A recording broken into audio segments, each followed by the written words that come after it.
J'étais en train de marcher sur la plage, puis je réfléchissais à mon parcours et tout, puis j'ai réalisé que j'ai pas vraiment parlé de cette partie-là de mon histoire. Fait que j'allais chercher mon micro, puis je te partage ça aujourd'hui. En gros, personnellement, ce que je veux parler, c'est un gros point tournant que j'ai vécu dans la vie quand j'ai compris quelque chose. En gros, je me rappelle encore, j'avais parti une couple de store avec mon ami Will.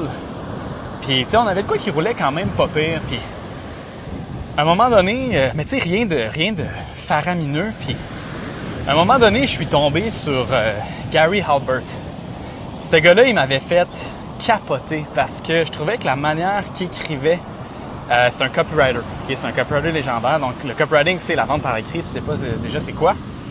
Puis, en gros, lui, il disait, écoute, je me rappelle plus comment il avait emmené ça, mais c'était comme, si ça il tentait, là, il pouvait faire 100 000 $ par mois en travaillant pas plus qu'une couple d'heures par semaine.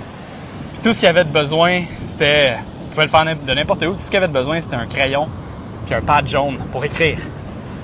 Ça m'a fait capoter, puis dans le fond, dans sa newsletter, je me rappelle plus c'est laquelle exactement, ça m'a fait réaliser l'importance des mots, l'importance du copywriting, puis comment tu présentes les choses, puis que c'est le skill avec le plus de leverage. Puis j'ai remarqué une autre chose, c'est que les meilleurs copywriters sont tous à leur compte.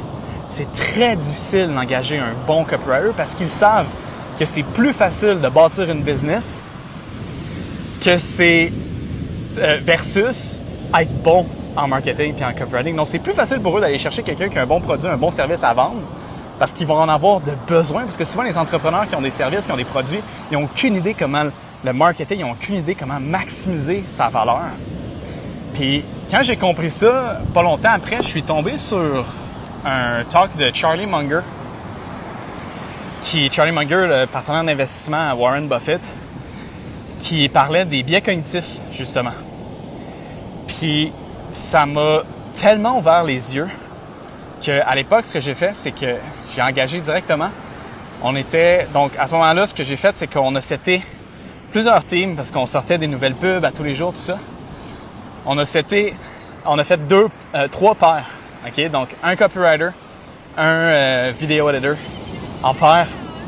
Puis chacune des paires, on en avait 3, produisaient eux-mêmes des pages, des tests, des ads, tout ça, qui étaient récompensés en fonction de la performance.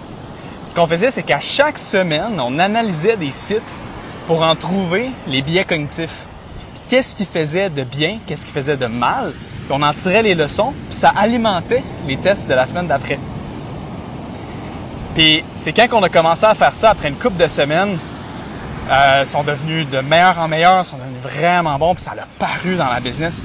C'est là qu'on a fait aussi des chiffres records à partir de ce moment-là. Puis ça m'a fait réaliser que des fois, tout ce que ça prend, c'est quelque chose qui paraît pas gros à l'origine, tu sais, vite de même, qui paraît pas gros, mais que si tu fais juste écrire la bonne chose, si tu te traînes sur la bonne chose qui a réellement du leverage, ça peut faire toute la différence.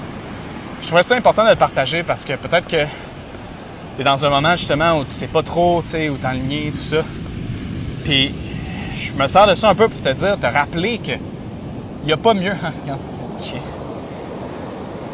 Je sais pas si tu vas le voir, mais qu'il n'y a pas mieux que pratiquer ses skills. La constance durant toute ta carrière d'entrepreneur, toute ta vie, la seule constante. Des business, probablement tu vas en avoir, des moments tu n'en auras pas, tu vas peut-être en avoir plusieurs, je ne sais pas qu'est-ce que tu veux. Mais la seule constante, ça va être toi. Fait que si tu focuses sur ce que toi t'as en dedans, ce que toi t'as dans la tête, puis tu t'en sers, c'est ça aussi, il faut que tu t'en serves, ben, c'est le plus beau cadeau que tu peux te faire. That's it.